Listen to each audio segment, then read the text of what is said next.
नमस्कार, मी विशाल पाटील। झिरो अवरच्या आजच्या भागात आपल्या सगळ्यांचं स्वागत। आजच्या भागामध्ये आपण आज दिवसभरातील 3 महत्त्वाच्या बातम्या पाहणार आहोत। पहिली बातमी राज्यभरामधील आरक्षणाच्या प्रश्नांची, तर दुसरी बातमी आहे मुंबईकरांसमोरच्या सर्वात मोठ्या प्रश्नाची आणि कार्यक्रमाच्या शेवटी आपण पाहणार आहोत ज्ञानवापी मशिदी संदर्भातली सर्वात मोठी अपडेट। मात्र कार्यक्रमाची सुरुवात करूयात आरक्षणाच्या बातमीने। 27 जानेवारीला मराठ्यांनी मुंबईमध्ये विजयाचा गुलाल उधळला। राज्य सरकारने GR काढला। लाखो मराठ्यांनी मराठा योद्धा मनोज जरांगे पाटील जिंकला अशा घोषणा दिल्या। सरकारचे आभार मानले।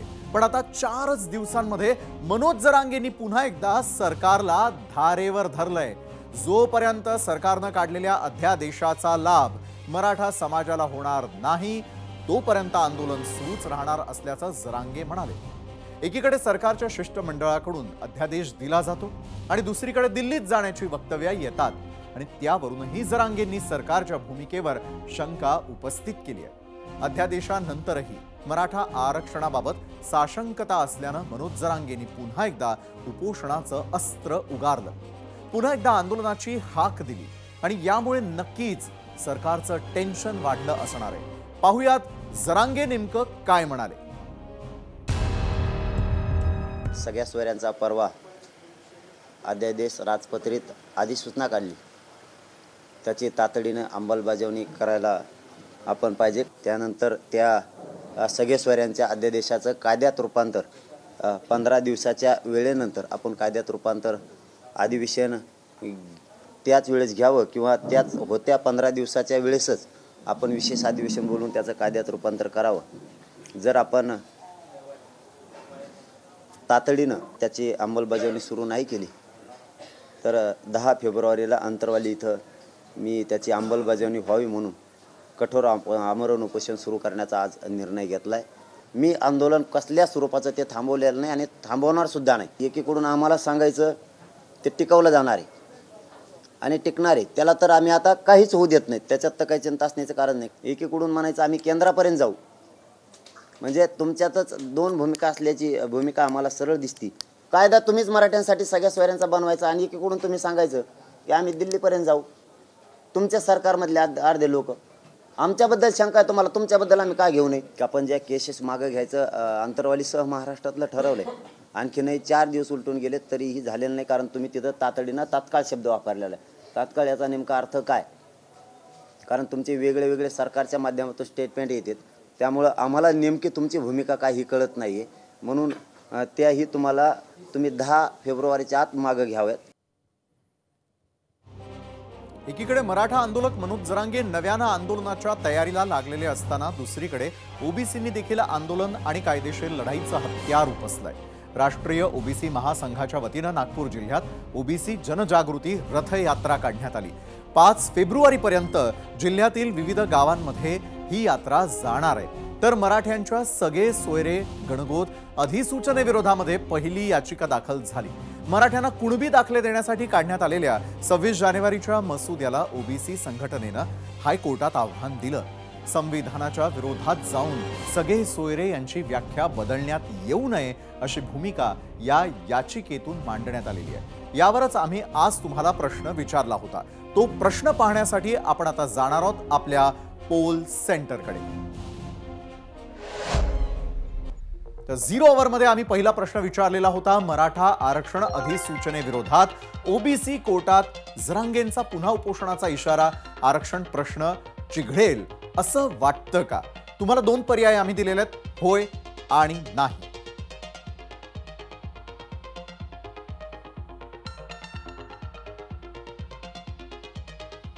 ओबीसी नेत्यांनी मराठा आरक्षणाला चॅलेंज केल्यास मंडल आयोगाला कोर्टामध्ये आव्हान देईल असा इशारा जरांगेंनी मंगळवारी दिलेला होता आणि त्यावरूनही आज भुजबळ आणि जरांगेंमध्ये पुन्हा एकदा आव्हान प्रति आव्हान पाहायला मिळालं।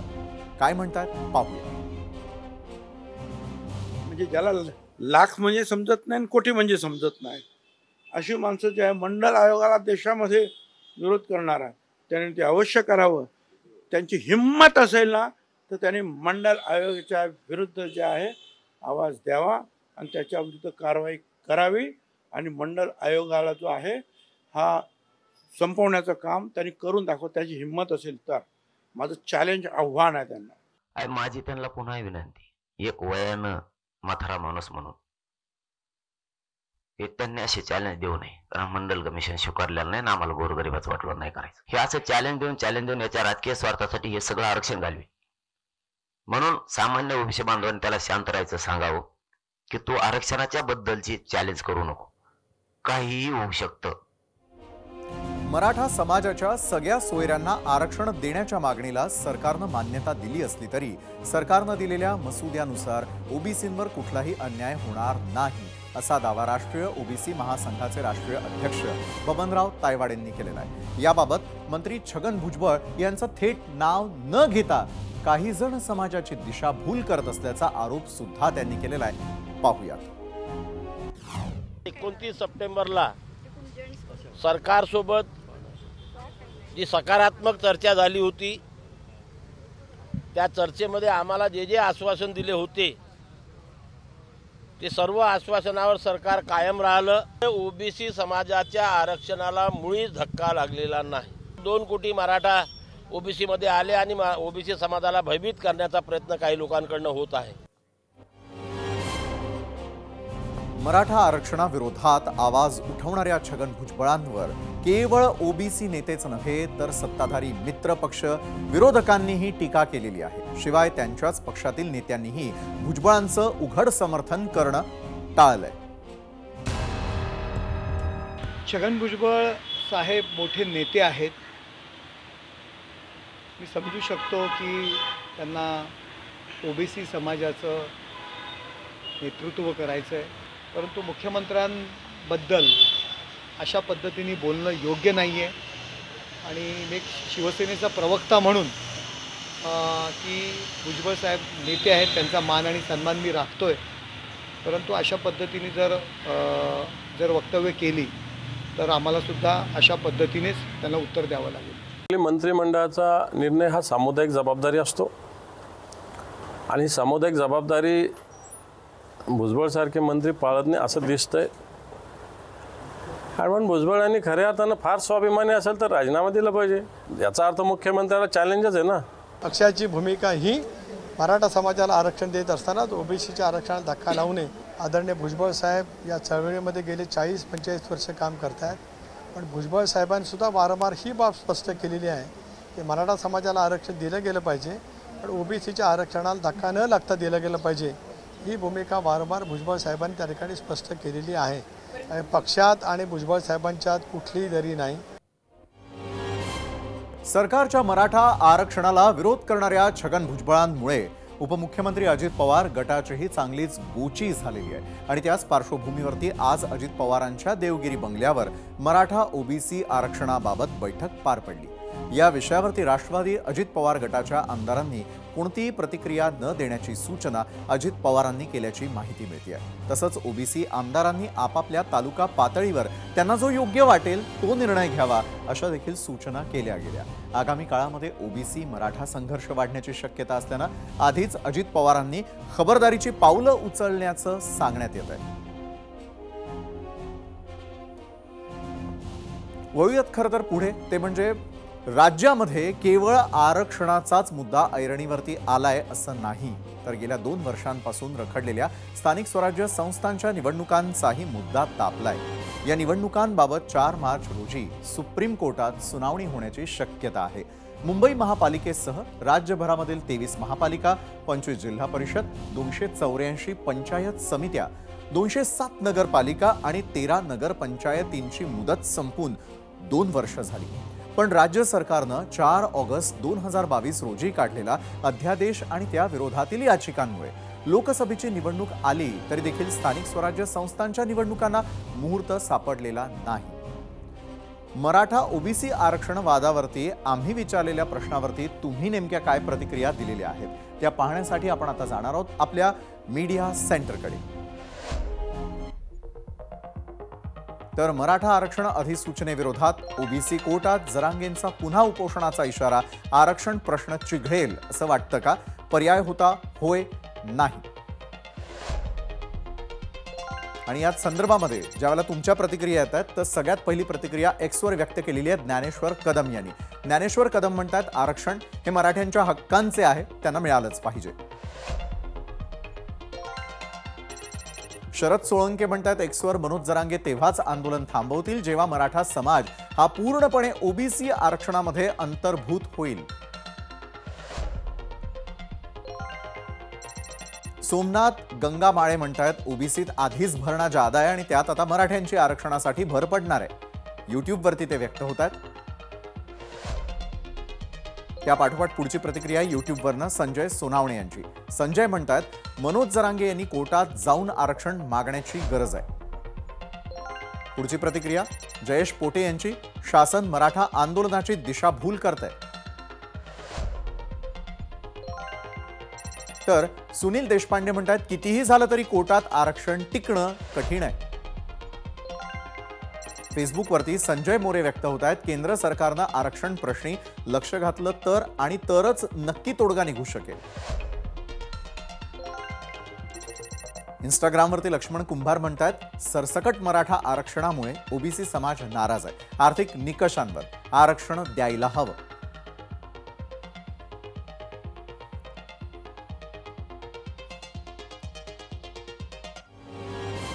राज्यामध्ये तापलेला आरक्षणाचा मुद्दा आणि त्यावरून सुरू असलेल्या राजकारणाबाबत सविस्तर चर्चेसाठी 0 अवरमध्ये उपस्थित आहेत मराठा आंदोलक मनोज जरांगे पाटील आणि राष्ट्रीय ओबीसी महासंघाचे अध्यक्ष बबनराव तायवाडे देखील आपल्या सोबत असतीलच. मात्र सुरुवातीला आपण ऐकूयात मनोज जरांगेंना. आज दुपारी खरं तर आम्ही त्यांच्याशी चर्चा केलेली आहे. त्यांना आपल्या गेस्ट सेंटरला आपण आमंत्रित केलेलं आहे आणि त्याच चर्चेदरम्यान आम्ही विचारलेल्या प्रश्नांवर त्यांनी नेमकी काय उत्तर दिलेली ती देखील आपण जाणून घेणार आहोत. आणि पहिला महत्त्वाचा प्रश्न आपण त्यांना आज विचारलेला होता, मराठा आरक्षण अधिसूचनेविरोधात ओबीसी कोर्टात गेल्यानं आरक्षणाचा जो प्रश्न आहे तो मात्र आणखी चिघळणार का? एकतर त्यांनी जायलाच नाही पाहिजे, कारण गोरगरिबांच्या लेकरांचा आयुष्याचा प्रश्न आहे. परंतु मराठा समाजाचे एक लक्षात आलंय आता, ज्या अर्थी हे कोर्टात या सगळे सोयऱ्यांच्या आदेशाच्या विरोधात चालले, याचा अर्थ हा कायदा खूप मोठा आहे आणि मराठ्यांचे पोरं मुंबईला गेले आणि मोकळ्या हाताने वापस नाही आले, आरक्षणच घेऊन आले, याचा अर्थ आता मराठा समाजाचा कळून चुकलाय. काही जण म्हणतात आमच्या मधले मुंबईला गेलं आणि काय मिळालं, काहीच नाही हाताला लागलं. कारण जर काही हाताला नसतं लागलं तर एवढे लोक हे याचिका करायला गेले नसते, इतके विरोधात उठले नसते. हा एक खरं आहे की ज्यांना वाटलं की काहीच मिळालं नाही त्यांना नाही मिळालं, कारण त्यांना पैसे पाहिजे असते, एखादे पद पाहिजे असते, ते त्यांना नाही मिळालं. पण माझ्या गोरगरीब करोडो मराठ्यांना हे आरक्षण आणि कायदा मिळाला. त्यामुळे कोणी किती कोर्टात गेलं आणि काही झालं तर काहीही होणार नाही. जरी झालं तरी मी आहे ना, कसं काय महाराष्ट्रातल्या सगळ्या मराठ्यांना आरक्षण नाही मिळत ते बघतोय. काय मराठा समाजाने काळजी करायची गरज नाही, फक्त एकजूट राहावं हीच महाराष्ट्रातल्या मराठ्यांना विनंती. बरं, एकजूट राहण्याचं तुम्ही आवाहन करताय, मात्र पुढचा प्रश्न तुम्हाला खरं तर हाच विचारायचा आहे की एका बाजूला सरकारला पुन्हा एकदा अल्टिमेटम द्यावंसं का वाटलं? म्हणजे सरकारच्या आतापर्यंत असलेल्या भूमिकेबाबत शंकेची पाल नेमकी केव्हा चुकली? नाही, शंका नव्हती, परंतु त्यांचे 2 स्टेटमेंट यायला लागले नसतं. शंका नव्हती आणि आताही शंका असण्याचं कारण नाही. पुन्हा 10 फेब्रुवारीला आमरण उपोषण करण्याचं कारण, जो सगळ्या सोयऱ्यांसाठी अध्यादेश काढलाय, जो कायदा बनलाय, त्या कायद्याचं त्या अध्यादेशाचं रूपांतर तातडीनं कायद्यात करून त्याची अंमलबजावणी करा. म्हणजे ज्या मराठ्यांच्या नोंदी सापडल्या नाहीत त्यांना, ज्यांच्या नोंदी सापडल्यात त्यांच्या आधारावरती नोंदी न सापडलेल्या मराठ्यांना म्हणजे सगळ्या सोयऱ्यांना त्याचा लाभ घेता येईल. अंमलबजावणी तातडीनं या कायद्याची व्हावी म्हणून 10 फेब्रुवारीला आमरण उपोषण सुरू करतो. बरं, आमरण उपोषणाचा हत्यार पुन्हा एकदा उपसण्यासंदर्भात तुम्ही म्हणता, म्हणजे आंदोलन पुन्हा एकदा करावं लागणार अशी परिस्थिती नेमकी का निर्माण झालेली असावी आणि जर तशी परिस्थिती असेल तर त्यामागची नेमकी कारणं काय आहेत? नव्यानं करण्याचं कारण एवढंच की मराठा 100% जिंकलाय, मराठ्यांनी प्रचंड मोठा सगळ्या सोयऱ्याचा कायदा केलाय. हा लहान कायदा नाहीये. लहान असता तर एवढे सत्ताधारी सुद्धा अर्धे एकवटलेत, दुसरेही काही विरोधक एकवटलेत.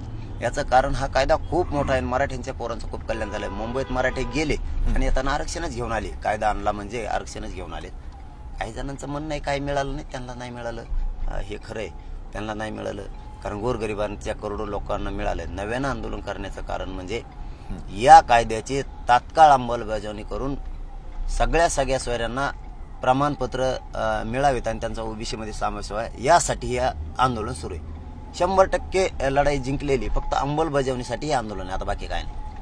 बरं, पण 26 जानेवारीचा जो मसुदा होता त्याला ओबीसी नेत्यांनी किंवा त्या ठिकाणी असलेले जे कार्यकर्ते त्यांनी ऑलरेडी आव्हान देऊन झालेलं आहे. दुसरीकडे प्रश्न हा महाराष्ट्रातल्या जनतेच्या मनात आहे की गणगोत असेल किंवा सगळे सोयरे असेल या शब्दाविषयी देखील अनेक संभ्रम निर्माण केले जातात. त्याविषयी मला तुमच्याकडून जाणून घ्यायचं. हेच मराठा समाजाला सांगणं आहे माझं. पुन्हा तिथंच येतो विषय हां, की मराठा समाजानं जे सोशल मीडियावर आपले काही लोक 5-50 जण आहेत जे सुपारी घेऊन काम करायला लागलेत मराठ्यांच्या विरोधात की मुंबईला गेल्यामुळे काय मिळालं नाही सॉरी, मराठ्यांनी हे समजून घेणं गरजेचं आहे. महाराष्ट्रातल्या गोरगरीब मराठ्यांनी जर मुंबईला गेल्यावर काही मिळालं नसतं तर यांनी याचिका दाखल केल्या कशाला असत्या, मराठ्यांच्या विरोधात हे कोर्टात गेले कशाला असते, हेच मराठ्यांनी समजून घ्यायचं. याचा अर्थ खूप काही मराठ्यांना मिळालंय म्हणून हे सगळे एकवटलेत आणि त्यांनी एकवटल्यानं काय नाही होणार, त्या कायद्याला काही होणार नाही. आणि झालं तरी मी लढायला सज्ज आहे. 100% सगळ्यांना मिळवणार, त्याच्याशिवाय मी हटणार नाही. बरं, लढण्यासाठी जरी तुम्ही कितीही सज्ज असलात तरी देखील ओबीसी समाजातर्फे जी आता यात्रा काढली जाणार आहे, गावोगावी जाऊन त्यांना देखील जनजागृती त्या ठिकाणी करायची आहे, त्या गोष्टीला कसं आव्हान तुम्ही म्हणजे ते आव्हान कसं स्वीकारणार, त्याला तोंड कसं देणार? ज्याला ज्याला लोकशाहीत अधिकार आहे, कोणाला काय काढायचं त्याने काढावं.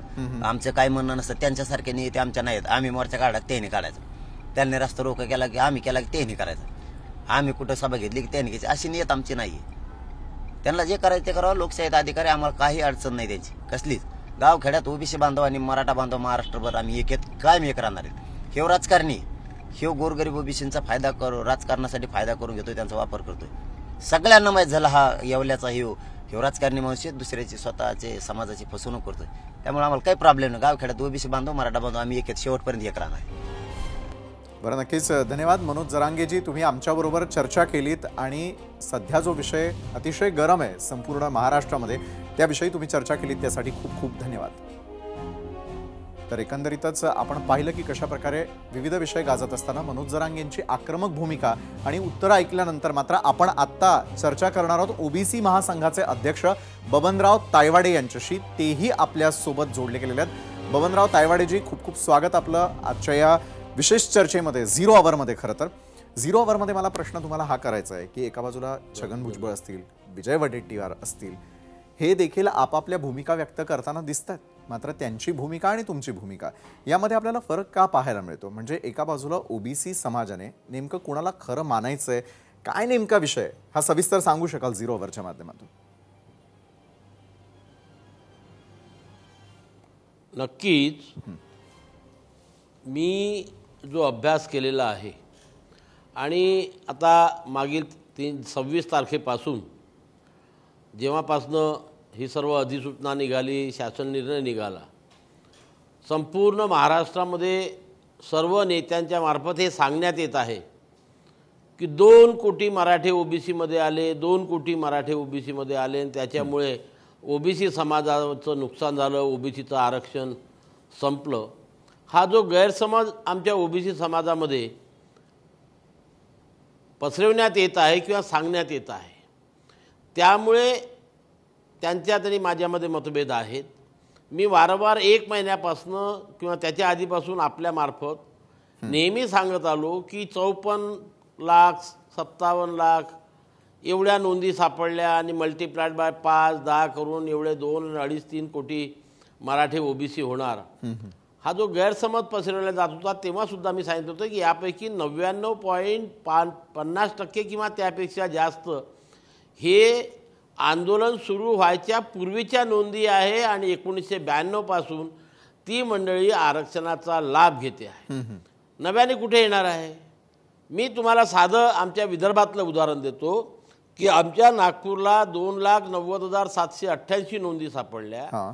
त्यापैकी 2,72,898 प्रमाणपत्र निर्गमित केले. पण हे केव्हाचे आहे? 24 ऑक्टोबरच्या पूर्वीचे. 24 ऑक्टोबर नंतर फक्त 3,373 प्रमाणपत्र इश्यू केले. त्यापैकी फक्त 1 प्रमाणपत्र मराठा कुणबीचं आहे, बाकीचे आमच्या सर्व कुणबी लोकांचे आहे. गडचिरोली जिल्ह्याचं जर उदाहरण घेतलं तर 49,691 नोंदी सापडल्या, 59,554 प्रमाणपत्र इश्यू केले, त्यापैकी 24 ऑक्टोबर नंतर फक्त 1584, भंडाऱ्यामध्ये 0, गोंदियामध्ये 0, वर्धेमध्ये आणि चंद्रपूरमध्ये नाही, अशाच प्रकारची परिस्थिती आपल्याला सर्व महाराष्ट्रामध्ये पाहायला मिळेल. आणि म्हणून सरकारने जी आकडेवारी प्रसिद्ध केली की या संपूर्ण प्रवासामध्ये 57,41,241 नोंदी सापडल्या, त्यापैकी 38,97,391 लोकांना प्रमाणपत्र दिले. ही सर्व मंडळी मराठा आंदोलक असो किंवा आमचे आंदोलक असो, 38,97,000 multiplied by 4 multiplied by 5 multiplied by 6 करतात. आणि 2 कोटी मराठे कुणबी म्हणून ओबीसी मध्ये आले आणि ओबीसी आरक्षण संपलं असं म्हणतात. हे मुळीच सत्य नाही आहे. फक्त 0.01 किंवा 2% नवीन नोंदी सापडल्या आणि तेच, आणि ज्यांच्या नोंदी सापडल्या त्याला कोणीही विरोध करू शकत नाही. जर 38 लाख नोंदी सापडल्या असत्या आणि त्याच्या मल्टिपल झालं तर आम्ही स्वतःच विरोध केलेला असता. म्हणून हा जो पहिला दावा आंदोलनकर्त्यातर्फे किंवा इतर व्यक्तींकडे होत आहे आणि आमच्या ओबीसी समाजामध्ये एक संभ्रम निर्माण केला जात आहे की एवढं आपलं नुकसान झालं, आपलं आरक्षण कमी होईल, आमचा मायक्रो ओबीसी घाबरून राहिलेला आहे का, हे नव्याने कुणबी आले, नव्याने मराठे आले. बरं, पण बबनरावजी, ज्या प्रकारे तुम्ही थेटपणे म्हणतायत की दिशाभूल केली जाते आणि संभ्रम निर्माण केला जातोय, मात्र मला पुढचा आणखी एक प्रश्न विचारायचा आहे की यापूर्वी ज्या ओबीसी समाजाच्या नेत्यांच्या किंवा त्यांचं नेतृत्व करणाऱ्यांच्या ज्याही सभा झाल्या, एकाच व्यासपीठावरती सगळे असल्याचं आम्हाला पाहायला मिळालं. मात्र त्यानंतर याच नेत्यांमध्ये किंवा याच नेतृत्व करणाऱ्यांमध्ये एकवाक्यता नसल्याचं दिसून येतं. याचं मूळ कारण काय? नाही, मूळ कारण की हाच आहे की समजून घेऊन नाही राहिले की हे जे आकडे प्रसिद्ध होत आहेत हे आकडे कसे चुकीचे आहे आणि आपल्या समाजामध्ये आपण संभ्रम निर्माण करतो आहे. हा 2 कोटी आकडा कुठून येतो आहे? 38 लाख लोकांना प्रमाणपत्र दिल्या गेले. अरे बाबा, हे सर्व प्रमाणपत्र आंदोलन सुरू व्हायच्या पूर्वीचे 1990-92 पासून दिलेले आहेत. मग ते आंदोलनामुळे मिळाले का? मग आता ज्या जुन्या लोकांना प्रमाणपत्र मिळाले ते आपण रद्द करायला लावणार आहोत का? आणि ज्यांच्या नोंदी सापडल्या असतील त्यांना प्रमाणपत्र देण्यापासून आपण वंचित ठेवणार आहोत का? औरंगाबाद जिल्ह्याच्या पूर्ण 8 जिल्हे मिळून छत्रपती संभाजीनगरमध्ये फक्त 20,927 ह्या आंदोलनामुळे 20,927 लोकांना प्रमाणपत्र देण्यात आलेले आहे. बाकी सर्व जुने आहेत संपूर्ण महाराष्ट्रामध्ये. म्हणून मी म्हणतो की 99.5% वर जुन्या नोंदी जेव्हा आहे, हा 2 कोटीचा आकडा कुठं? मग मी जर उद्या असून म्हटलं की 2 कोटी मराठी ओबीसी झाले, याचाच अर्थ सरसकट प्रमाणपत्र देण्यात आले. आणि म्हणून की आपल्या इथे फार ज्यांच्या नोंदी सापडल्या अशा 0.1% नवीन आंदोलनामुळे आधीचे जे परंपरागत कुणबी आहे किंवा कुणबी मराठा आहे, मराठा कुणबी आहेत, ते सर्व या 57 लाखामध्ये आलेले आहेत. कारण ह्या ज्या नोंदी शोधलेल्या आहे या 1967च्या पूर्वी ज्यांच्या महसुली, शैक्षणिक किंवा आता सध्या न्यायमूर्ती शिंदे समितीने अतिरिक्त कागदपत्र लावले त्याच्यामध्ये सापडलेल्या नोंदी आहे. त्याच्यामध्ये सुद्धा 20-25% रिपिटेशन आहे. कारण एकाच माणसाची नोंद 4-4, 5-5 वेळा 13 कागदामध्ये तपासल्यामुळे. आणि म्हणून 57 लाखापैकी जे 38 लाख नोंदी सर्टिफिकेट दिलेले सांगतात, बाकीचे रिपिटेशन आहे. बरं, म्हणजे आकड्यांची खेळी त्या ठिकाणी केली जाते असं आपल्याला थेट म्हणावं असं वाटतंय, असं मला तरी यावेळेला वाटतंय.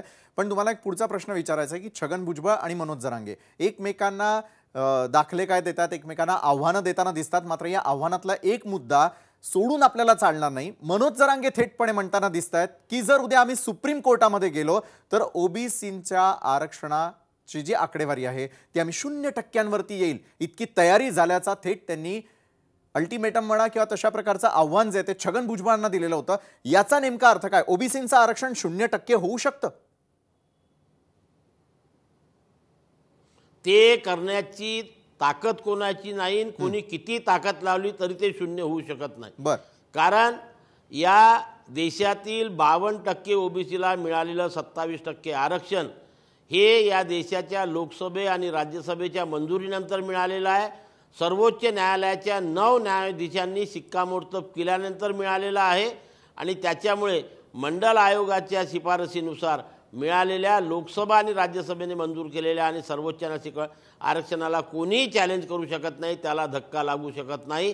असा कोणी गैरसमज करत असेल तर ती त्यांची चूक आहे. किंवा त्यांचा ज्याला काय म्हणतो बालिशपणा आहे. बरं, ओबीसी बांधवांना जाता जाता काय आवाहन करावंसं वाटतं? जाता जाता माझं एवढंच सर्व ओबीसी बांधवांना आव्हान आहे की हा जो 2 कोटीचा आकडा सांगितण्यात आलेला आहे, तेवढ्या मराठ्यांना कुणब्यांची प्रमाणपत्र मिळालेली नाही. त्यांचं सरसकट ओबीसीकरण झालेलं नाही आणि सरकारने सरसकट कुणब्यांची प्रमाणपत्र सुद्धा दिलेले नाही असा जी आरमध्ये कुठेही उल्लेख नाही. राष्ट्रीय ओबीसी महासंघाने जो संघर्ष केला होता आणि राज्य सरकारकडून कबुली करून घेतली होती, आम्हाला आश्वस्त केलं होतं की मराठ्यांना सरसकट कुणब्यांचे प्रमाणपत्र देणार नाही आणि ओबीसीमधून आरक्षण दिलेलं नाही. 25 आणि 26 तारखेला 2 जे शासन निर्णय निघाले आहे त्याच्यामध्ये तशा प्रकारचा कुठेही उल्लेख नाही. आणि म्हणून ओबीसी समाजावरती माझ्या वैयक्तिक मते कुठलाही अन्याय झालेला नाही. बरं, धन्यवाद बबनराव तायवाडेजी. आपण इतकं सविस्तर 0 अवरच्या माध्यमातून आमच्या सर्व प्रेक्षकांशी बोललात, त्यासाठी खूप खूप धन्यवाद. तर एकंदरीतच आपण पाहतोय की आरक्षणाच्या मुद्द्यावरती विचारलेल्या प्रश्नावर तुम्ही दिलेला कौल पाहण्यासाठी आपण थेटपणे आता पोल सेंटरकडे जाणार आहोत. कारण सध्या विषय जरी फार मोठा असला तरी देखील त्या संदर्भातला आलेला कौल जाणून घेणं देखील तितकंच महत्त्वाचं आहे. तर यूट्यूबवरती आलेली मतं आपण पाहतोय 40,000 आलेल्या मतांपैकी होय म्हणणं आहे 86% जणांचं, तर 14% म्हणतायत नाही. इंस्टाग्रामवरती एकूण मतं आलेली आहेत 5,000. या 5,000 आलेल्या मतांपैकी होय म्हणतायत 82% आणि 18% म्हणतायत नाही. त्यानंतर फेसबुकवरती एकूण मतं प्राप्त झालेली आहेत 1,500. या 1,500 मतांपैकी होय म्हणणाऱ्यांचा आकडा आहे 68%, नाही म्हणतायत 32%. त्यानंतर एक्स वरती ज्या प्रतिक्रिया आपल्यापर्यंत पोहोचलेल्या आहेत त्यामध्ये होय म्हणणाऱ्यांची आकडेवारी जाते थेट 83%वर, 17% म्हणतायत नाही.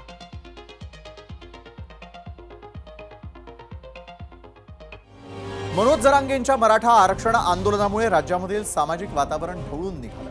मराठवाड्यामधील मराठ्यांना कुणबी प्रमाणपत्र मिळवण्यासाठी सुरू झालेला लढा हळूहळू राज्यव्यापी बनला. त्याचे पडसाद सर्वत्र उमटले नसते तरच नवल. मराठा समाजाला आरक्षण मिळावं याला कुणाचाही विरोध नव्हता, मात्र त्यांना ओबीसी मधून आरक्षण देण्याला विरोध झाला. मराठा समाजाला वेगळं आरक्षण मिळावं आणि ते टिकणारं आरक्षण असावं अशी भूमिका सर्व छोट्या मोठ्या नेत्यांनी वेळोवेळी घेतली आणि त्यामुळे जरांगेंच्या मागण्या मान्य करताना सरकारची भरपूर दमछाक झाली. आंदोलनाच्या काळामध्ये जरांगे आणि ओबीसींची बाजू उचलून धरणाऱ्या छगन भुजबळ यांच्यात कलगीतुराही रंगला. ढवळलेल्या वातावरणामध्ये जरांगेंनी घेतलेल्या आक्रमक भूमिकेची आणि वक्तव्यांची भर पडली आणि अशा वेगवेगळ्या कारणांमुळे राज्यात मराठा आणि इतर मागासवर्गीय म्हणजे ओबीसी समाज समोरासमोर उभा आहे असं चित्र निर्माण झालेलं आहे. हे चित्र, हे वातावरण महाराष्ट्राच्या फार हिताचं नाहीये. आगामी लोकसभा निवडणूक डोळ्यासमोर ठेवून आपापला मतदार घट्ट करण्याचा हा एक प्रयत्न असल्याचंही बोललं जात आहे. नेत्यांनी फक्त आरक्षणासाठी किंवा राजकीय आरक्षणासाठी भांडण्यापेक्षा लोकसंख्येच्या प्रमाणात निधी मिळवण्यासाठी भांडावं असा सूरही उमटत राहतो. सध्याच्या कोलाहलामध्ये तो योग्य कानांवरती पडण्याची शक्यता कमी असली तरी त्याकडे आज ना उद्या लक्ष दिलं जाईल अशी आशा केली जाते. खास करून दक्षिण मुंबईकरांसाठी अत्यंत महत्त्वाची ही बातमी आहे. दक्षिण मुंबईमधलं महालक्ष्मी रेस कोर्स, 3 बाजूने इमारतींचा वेढा आणि एका बाजूला समुद्र. भौगोलिक दृष्ट्या अत्यंत महत्त्वाच्या अशा ठिकाणी असलेली ही जागा कायमच चर्चेत राहिली आहे आणि आताही ती पुन्हा एकदा चर्चेत आलेली आहे. कारण थीम पार्क. खरं तर मुंबईचा महालक्ष्मी रेस कोर्स देशभरामध्ये प्रसिद्ध आहे. इथे होणाऱ्या घोड्यांच्या शर्यती, त्यावर सुरू असलेला सट्टा बाजार, इतकंच नव्हे तर याच रेस कोर्सवर डझनभर चित्रपटांचं शूटिंगही झालंय. 18व्या शतकात मुंबईकरांसाठी खुलं झालेलं रेस कोर्स 2013 साली याच रेस कोर्सवर असलेली लीज संपली. त्यामुळे त्याची मालकी आणि व्यवस्थापन हे सरकारकडे आलं आणि तेव्हापासूनच इथल्या जमिनीवरून राजकारणाला सुरुवात झाली होती. मात्र गेल्या काही दिवसांमध्ये हीच जमीन राजकीय वादाच्या केंद्रस्थानी आलेली आहे. आमदार आणि माजी पर्यावरण मंत्री आदित्य ठाकरेंनी याच जमिनीवरून मुख्यमंत्र्यांसह सत्ताधाऱ्यांवरती टीका केली. क्लबच्या सदस्यांमधील काही राजकीय लोक या जमिनीचा सातत्यानं स्वतःच्या फायद्यासाठी वापर करतायत. इतकंच नाही तर व्यावसायिक नफ्यासाठी सर्वसामान्यांनाही इथल्या गोष्टींचा लाभ मिळू दिला जात नाही अशाही तक्रारी होत्या. आणि त्यावरूनही आदित्य ठाकरेंनी आवाज उठवला। त्यातच रेस कोर्स संदर्भात एक निर्णय झाला आणि इथल्या थीम पार्कचा मार्ग मोकळा झाला। त्यासाठी रेस कोर्सचं व्यवस्थापन असणाऱ्या रॉयल वेस्टर्स इंडिया टर्फ क्लबच्या सदस्यांची बैठक झाली। त्या थीम पार्कचा निर्णय झालाय आणि आज बैठकीत आणखी काय काय घडलंय आणि त्यावर विरोध कसा सुरू झालेला आहे हे सगळं पाहणार आहोतच। मात्र त्याआधी पाहूयात आजचा दुसरा प्रश्न आणि आजचा दुसरा प्रश्न जाणून घेण्यासाठी आपण जाणार आहोत आपल्या पोल सेंटरला। रेसकोर्सवर थीम पार्कच्या नावाखाली सरकारचा जमीन लाटण्याचा डाव, आदित्य ठाकरेंच्या आरोपांशी सहमत आहात का? दोन पर्याय होते तुमच्या समोर, होय आणि नाही।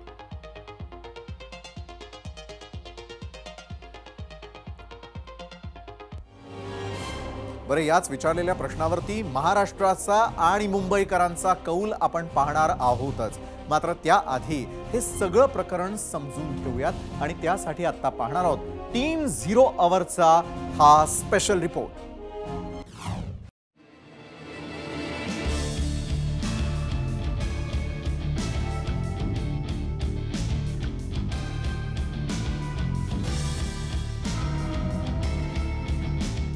महालक्ष्मी रेस कोर्स 250 पेक्षा जास्त एकर परिसर, जवळपास 2500 मीटरचा ट्रॅक, दक्षिण मुंबईचं फुफ्फुस।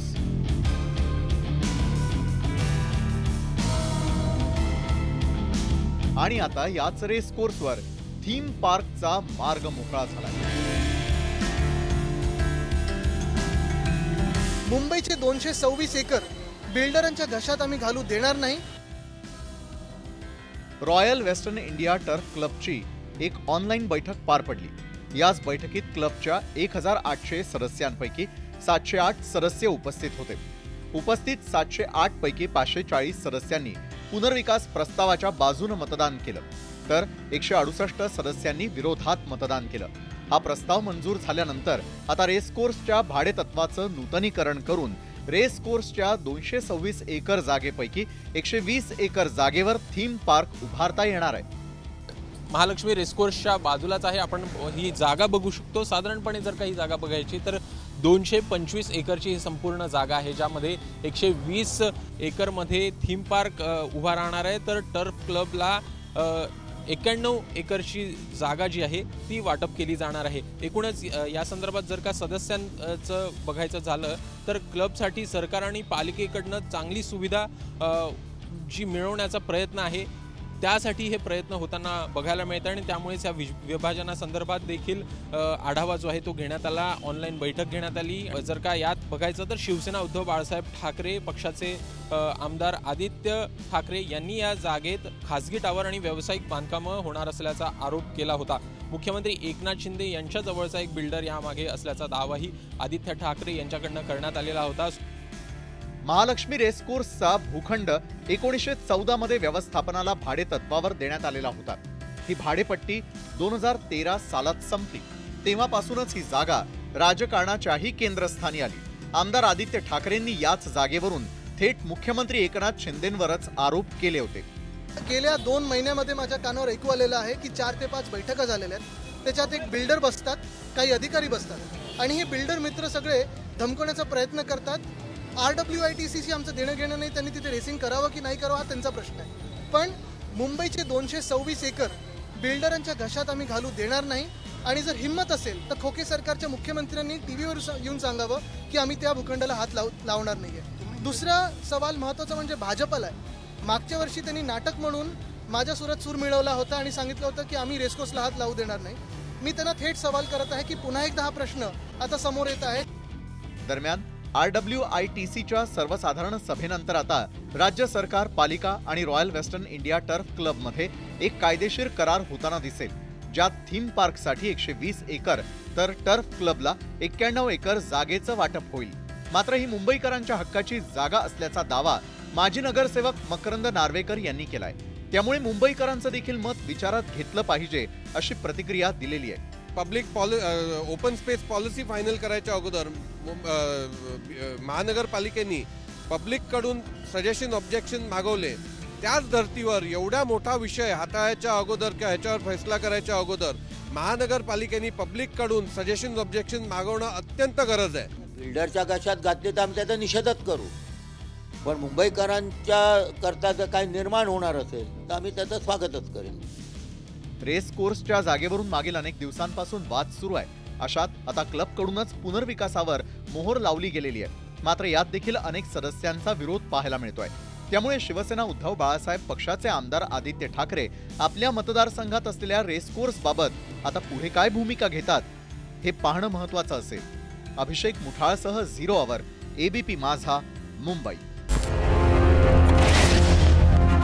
इकडे राजकारण सुरू झालं तर तिकडे सत्ताधाऱ्यांकडूनही उत्तरं सुरू झाली आहेत. महालक्ष्मी रेसकोर्सचा मोठा भाग उद्यानामध्ये रूपांतरित करून तो सर्वसामान्यांसाठी समर्पित करण्याचा महाराष्ट्र सरकारचा विचार असल्याची माहिती समोर येते.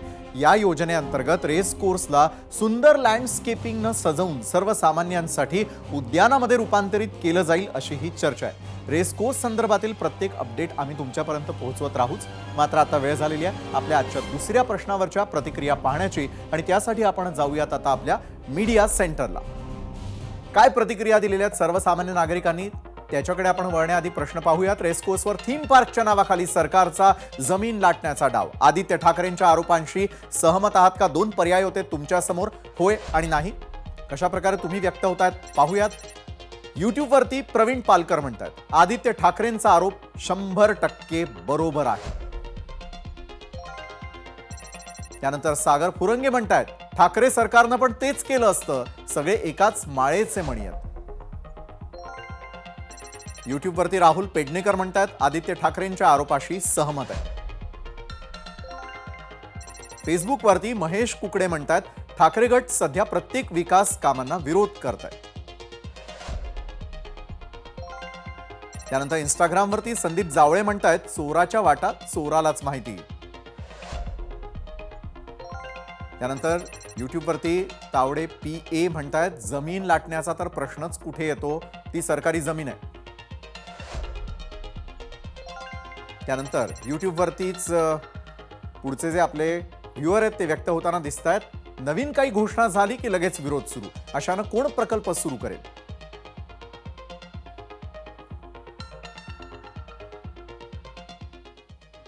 तर महाराष्ट्राच्या आणि मुंबईकरांच्या प्रतिक्रिया पाहिल्यानंतर आता वेळ झालेली आहे तुमचा कौल पाहण्याची आणि त्यासाठी आपण थेटपणे जाणार आहोत आपल्या पोल सेंटरला. काय दिलाय महाराष्ट्रातल्या आज प्रेक्षकांनी कौल? एकूण मतं यूट्यूबवरती प्राप्त झालेली आहेत 24,000 मतांपैकी टक्केवारीचा आपण विचार केला तर 82% जणांचं म्हणणं आहे होय, नाही म्हणतात 18%. त्या पाठोपाठ इंस्टाग्रामवरती एकूण मतं आलेली आहेत 2500, त्यापैकी होय म्हणतायत 69%, 31% म्हणतात नाही. फेसबुकवरती आलेल्या मतांची जर आपण आकडेवारी पाहिली त्यातली टक्केवारी होय म्हणणाऱ्यांची 68%, 32% म्हणतायत नाही. तर एक्स वरती व्यक्त होताना देखील जी आकडेवारी आपल्यापर्यंत आलेली आहे तुमचा कौल आलेला आहे त्या कौलपैकी 60% म्हणतायत होय, 40% म्हणतायत नाही.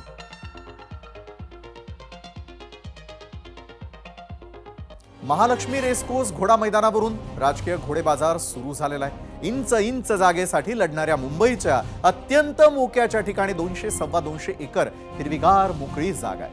हा एक चमत्कारच आहे. तिथे घोड्यांची शर्यत चालते. 25 दिवस चालणाऱ्या शर्यतीत बक्षिसाची रक्कम 25 कोटींवर जात असते. मोठमोठी माणसं ती बघायला येतात. अशा शर्यतीमध्ये वैध आणि अवैध बेटिंग मधून शेकडो कोटींची मोठी आर्थिक उलाढाल होते असं सांगतात. अति उच्च भ्रू वर्गासाठी स्टेटस सिम्बॉल म्हणून सुद्धा याचं वेगळं महत्व आहे. अरबी समुद्राजवळच्या या मुंबईतील सर्वात मोठ्या आणि मोकळ्या जागेकडे, ओपन स्पेसकडे लक्ष गेलं नसेल असा एकही बिल्डर, एकही राजकारणी, एकही सरकार नसेल. पण कायदेशीर बाबींमुळे तिथे काही करता येत नव्हतं.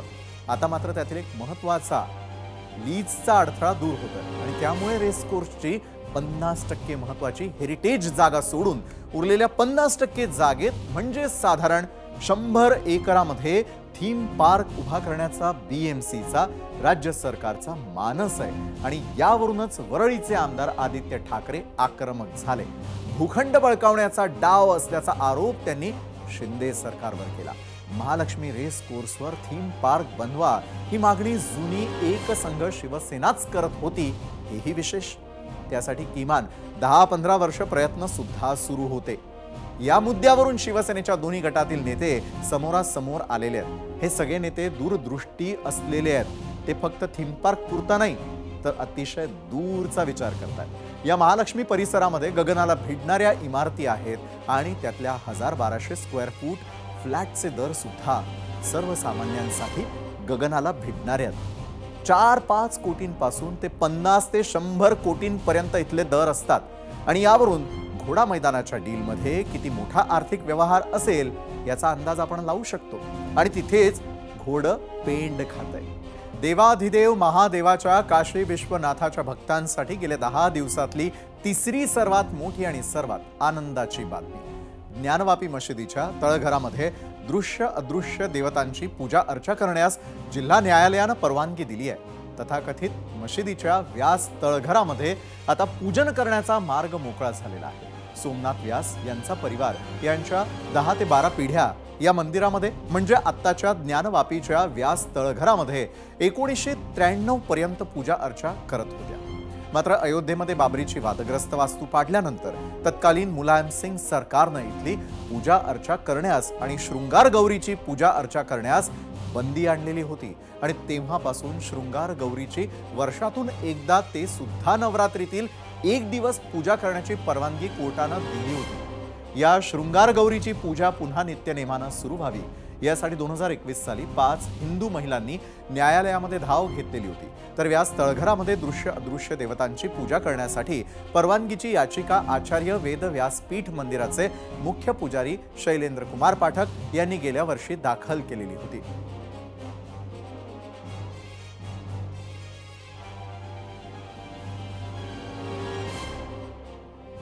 तर हे संपूर्ण प्रकरण नेमकं काय आहे पाहूया. त्या संदर्भातला आमचा हा रिपोर्ट. ज्ञानवापी मस्जिदीत मंदिराचे पुरावे. अगर हम उसको मस्जिद कहेंगे तो फिर विवाद होगा. त्रिशूल मस्जिद के अंदर क्या कर रहा है? हमने तो नहीं रखे ना. ज्योतिर्लिंग हैं, देव प्रतिमाएं हैं, पूरी दीवारें चिल्ला चिल्ला के क्या कह रही हैं? ज्ञानवापीत आढळली शिवलिंग आणि नंदी.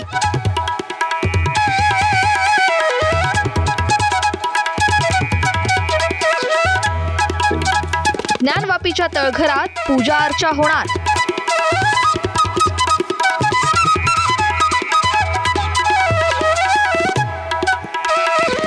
तब्बल 31 वर्षांनंतर ज्ञानवापीच्या तळघरात दिवा लागेल. पूजेचा आवाज घुमेल आणि कापूर धूप अगरबत्तीच्या सुगंधाने परिसर दरवळेल. कारण जिल्हा न्यायालयानं ज्ञानवापीच्या तळघरात पूजा अर्चा करण्यासाठी परवानगी दिली आहे. मैं ये कहना चाहता हूं, जो जस्टिस KM पांडे ने राम मंदिर में 1 फरवरी 1986 को ताला खोलने का आदेश दिया था, मैं आज के इस ऑर्डर को उसी की तुलना में देखता हूं. ये इस केस का टर्निंग पॉइंट है, बहुत ऐतिहासिक ऑर्डर है. और जो एक सरकार ने अपनी पावर का दुरुपयोग करते हुए हिंदू समाज की पूजा पाठ रोकी थी, आज कोर्ट ने उसको अपनी कलम से रेक्टिफाई किया है और वहां पे पूजा पाठ के आदेश दिए. वाराणसीतील ज्ञानवापी मशीद आहे की मंदिर हा वाद गेल्या अनेक दशकांपासून सुरू आहे.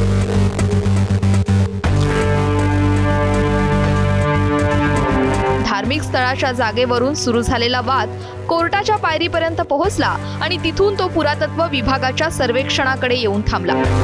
या सर्वेक्षणातून काय समोर आलंय तर त्यावर सुद्धा एक नजर टाकूया.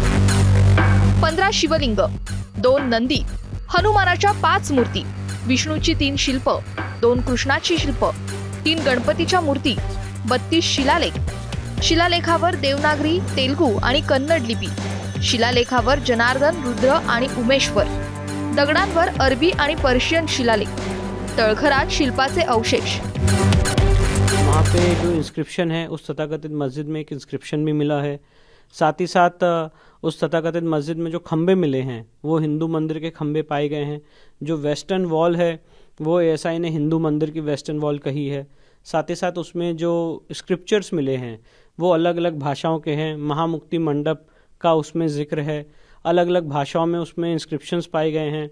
और अल्टीमेटली एएसआई ने यही कंक्लूड किया है कि 17वीं शताब्दी में यहाँ पे मंदिर तोड़ा गया है और जो यहाँ पे स्ट्रक्चर एग्जिस्ट करता है उससे पहले एक प्री एग्जिस्टिंग लार्ज हिंदू मंदिर था। ज्ञानवापीच्या मुख्य प्रवेशद्वारावरच असे अनेक पुरावे मिळालेत जे ही वास्तू मंदिर असल्याचं खुणावतात असं तज्ञांचं म्हणणं आहे। ज्ञानवापीत मंदिर असताना एक मोठा केंद्रीय कक्ष होता। मंदिराचे जे केंद्रीय कक्ष होते ते आता मशिदीचे केंद्रीय कक्ष आहेत। मंदिराचा मुख्य प्रवेशद्वार पश्चिमेकडून होता। हे प्रवेशद्वार दगडांनी बंद करण्यात आले। मशीद बनवताना मंदिराच्या अनेक खुणा मिटवण्याचा प्रयत्न झालाय असं सर्वेक्षणाच्या अहवालात म्हटलं गेलंय। ज्ञानवापीचा वाद कोर्टापर्यंत कसा पोहोचला तर ते सुद्धा पहा। ज्ञानवापी मशिदीच्या बाहेरील भिंतीवर शृंगार देवीच्या मूर्तीच्या पूजेसाठी परवानगी देण्यात यावी अशी याचिका दाखल करण्यात आली। 4 हिंदू महिलांनी ही याचिका दाखल केली। न्यायालयाच्या आदेशात प्रतिबंधित केलेल्या वजूहखान्याची जागा वगळण्यात आली होती। मशिदीच्या वजूहखान्यात शिवलिंग असल्याचा दावा हिंदू याचिकाकर्त्यांनी केला। त्यानंतर ही जागा प्रतिबंधित करण्यात आली। मुस्लिम पक्षाच्या वतीनं हे शिवलिंग नसून कारंजा असल्याचा दावा करण्यात आला। ही मशीद काशी विश्वनाथ मंदिरावर बांधल्याचा दावा हिंदू याचिकाकर्त्यांनी केला। सुरुवातीला मशिदीच्या वैज्ञानिक सर्वेक्षणाच्या मागणीची याचिका सुद्धा फेटाळण्यात आली होती। या निर्णयाविरोधात अलाहाबाद उच्च न्यायालयात याचिका दाखल करण्यात आली। वादग्रस्त जागा वगळता इतर ठिकाणी सर्वेक्षण करण्यास परवानगी देण्यात आली आणि ज्ञानवापी मशिदीचं सर्वेक्षण सुरू झालं, ज्यातून मंदिरासंदर्भातले अनेक पुरावे समोर आले। मुझे लगता है कि भगवान ने जिसको दृष्टि दी है वो देखे ना। त्रिशूल मस्जिद के अंदर क्या कर रहा है? हमने तो नहीं रखे ना, वहाँ तो सुरक्षा है, सेंट्रल फोर्सेज है, उनके मुतवल्ली हैं, ताला चाबी उनके पास रहती है। त्रिशूल कैसे वहाँ बने हुए हैं? ज्योतिर्लिंग हैं, देव प्रतिमाएं हैं, पूरी दीवारें चिल्ला चिल्ला के क्या कह रही हैं? जो दृष्टिबाधित है उसको दिशा दिखाई जा सकती है, लेकिन जो ढोंग कर रहा है उसको कोई दिखा नहीं सकता है। आप ढोंगी किसे कह रहे हैं? मैं इसीलिए कह रहा हूँ ना, जो उन प्रमाणों को नकार रहा है। ज्ञानवापीच्या तळघरात देवी देवतांच्या मूर्ती आढळल्या। या पुराव्यांच्या आधारे तळघरात देवी देवतांच्या पूजेचा मार्गही मोकळा झालाय। अयोध्येतील बाबरी मशिदी पाठोपाठ वाराणसीच्या ज्ञानवापी मशिदीतही हिंदू देवतांचे पुरावे आढळून आलेत। त्यामुळे आता या जागेवर मंदिर होणार का अशी चर्चा रंगू लागली आहे। ब्युरो रिपोर्ट, एबीपी माझा।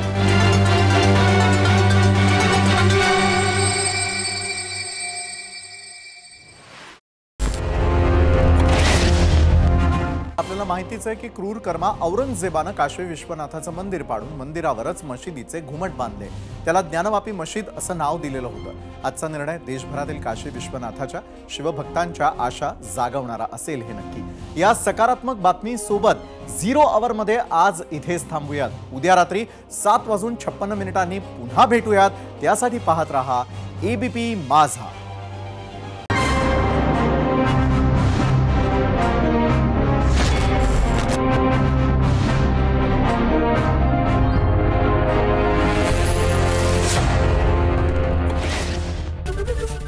एबीपी माझा, उघडा डोळे बघा नीट।